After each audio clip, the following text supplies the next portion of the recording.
Abu Talib alipohudhuriwa na mauti, dakhala alayhi Rasulullah sallallahu alayhi wasallam, mtume wa Allah aliingia kwa ami yake kwenye maradhi ambayo haya ndio yalikuwa sababu ya kifo chake. Wa indahu Abu Jahl wa Abdullah ibn Abi Umayya. Mtume alipoingia kwa ami yake aliwakuta watu wawili, Abu Jahli na Abdullah ibn Abi Umayya, ambao ni makafiri, wanajulikana wakorofi wa umma huu. Lakini hawa watu walikuwa wana ukaribu wa nasabu na Abu Jahli, na mtume alikuwa na ukaribu wa nasabu na Abu Jahli. Maana mtume huyu ni baba yake, ndugu wa baba yake mzazi. Huyo anaitwa Abu Talib ibn Abdul Muttalib, na baba yake mtume anaitwa Abdullah ibn Abdul Muttalib. Kwa hiyo mtume alipoingia kwa ami yake kwenda kumkagua maradhi hayo ambayo ndio yaliyokuwa sababu ya kumwondoa duniani, alimuomba faragha. Aliwaambia aliyowakuta kina Abu Jahli, na waomba mnipe faragha kidogo niongee na ami yangu. Abu Jahli na huyo mwenzake Abdullah ibn Abi Umayya wakamwambia mtume, kama unajivunia ukaribu wako na Abu Talib, sisi na Abu Talib ni karibu zaidi kuliko wewe, huyu ndugu yetu. Kwa hiyo utatuombaje tuondoke kwenye hali kama hii?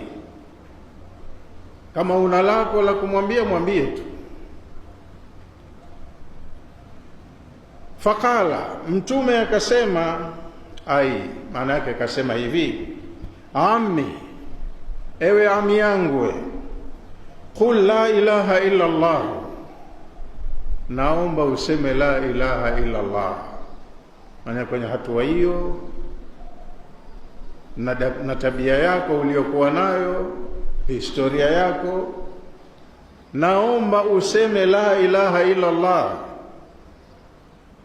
Kalimatan, hili ni neno ambalo ashhadu laka biha inda Allah, nitakwenda kukukalia ushahidi kwa neno hilo tu mbele ya Allah, kwamba ami yangu katamka shahada, alikutambua katika uhai wake. Naomba utamke neno hili tu, la ilaha illa Allah. Faqala Abu Jahli, kabla ya Abu Talib kusema chochote, Abu Jahli akadakia maneno, wa ibn Abi Umayya, pamoja na huyo mwenzake Abdullah ibn Abi Umayya. Wakamwambia Abu Talib, ya Abu Talib, ewe Abu Talib, atarghabu an millati Abdul Muttalib, katika hatua hii ndo unaikana, unaichukia dini ya Abdul Muttalib baba yako? Maana ukimsikiliza Muhammad kwa itikadi yao, kama ndo umekufuru vile, umeikufuru dini ya baba yako na wazazi wako waliotangulia. Sasa wakashangaa, utamkubalia Muhammad utamke maneno ya dini yake, uikufuru dini ya baba yako? Falam yazal Rasulullah sallallahu alayhi wasallama yuriduha alayhi, mtume hakuacha kumkariria maneno hayo ami yake, sema la ilaha illa Allah, nitakuwa kwangu mimi ni hoja siku ya kiyama ya kuja kukutetea. Wa yuidu lahu tilka almaqala, mtume alikuwa anayarejea maneno kama hayo mara kwa mara kumwambia ami yake. Lakini na wale watu wawili, kila mtume akikariri na wao wanakariri ya kwao. Ina maana Abu Talib unataka kuikufuru dini ya baba yako? Hata qala Abu Talib akhiru ma kalamahum, mpaka Abu Talib maneno ya mwisho aliyoyasema kuwaambia watu wake Abu Jahl na Abdullah ibn Abi Umayya, huwa ala millati Abdul Muttalib. Kawaelekea hawa wakubwa wa mji, akawaambia bal ala millati Abdul Muttalib, mimi sifi kwenye dini ya Muhammad, nitakufa kwenye dini ya Abdul Muttalib. Wa aba an yaqula la ilaha illa Allah, mpaka kwenye hatua hiyo ya sakaratul mauti alikataa Abu Talib kutamka la ilaha illa Allah. Faqala Rasulullah sallallahu alayhi wasallama, Mtume sallallahu alayhi wasallama akasema, ama wallahi la astaghfiranna laka, ama pamoja na kwamba umekataa kutamka la ilaha illa Allah, lakini ninakuahidi nitakuombea msamaha baba yangu, ami yangu, ma lam unha anka, madam sijakatazwa. Ama nikikatazwa sitakuwa na njia. Kwa hiyo Mtume alimwahidi ami yake, la astaghfiranna laka, nitakuombea msamaha, ma lam unha anka, madam sijakatazwa kukuombea. Faanzala Allahu azza wa jalla, ndio maana Allah akateremsha hilo katazo. Kama unataka ukatazwe, akateremsha hilo katazo.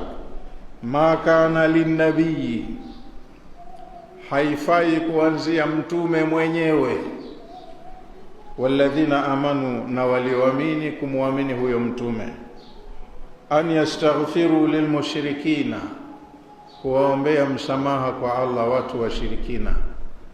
Wana miungu yao kando, Allah wa kweli hawamwamini, halafu ukawaombee kwa Allah wasiye muamini. Wanazalat, na pia ikateremka, innaka la tahdi man ahbabta. Aya hii iko katika suratu Al-Qasas. Innaka la tahdi man ahbabta, wewe huna uwezo wa kumuongoa unayempenda wewe. Sio kwa sababu unampenda basi tena yeye apate huko ofa. Walakin Allah yahdi man yashau, lakini Allah humpa hidayah anayemtaka, na anayemtaka Allah ni yule anayetaka mwenyewe. Huyu ndo keshakataa sasa. Anayetaka Allah humtaka, anayekataa Allah hamlazimishi. Innaka la tahdi man ahbabta, wewe huwezi kumuongoa unayempenda. Walakin Allah yahdi man yasha, lakini Allah humuongoa anayetaka. Wa huwa a'lamu bil muhtadin, na Allah anawajua wale ambao wana nyoyo za kukubali hidayah. Wa kuongoka Allah anawajua tu.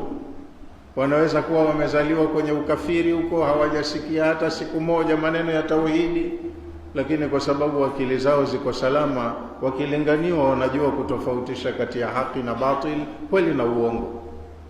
Allah huwa hawawekei ngumu, wanatoka mbali kwenye ukafiri kindaki, lakini kwa sababu akili zao ziko salama, wakilinganiwa haki wanaiona na wanaifuata. Lakini wengine hata kama wako chini ya familia za mitume, madamu hawaitaki haki, huwezi kuwalazimisha. Kwa hiyo madamu kakataa mwenyewe, huna namna ya kumuombea huyo kwa Allah. Huyo Allah wako yeye keshamkataa, hamtaki.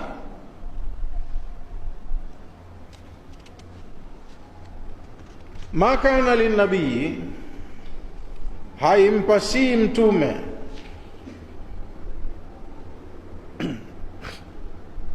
walladhina amanu, na wala haiwapasi waumini, an yastaghfiru lilmushrikeen,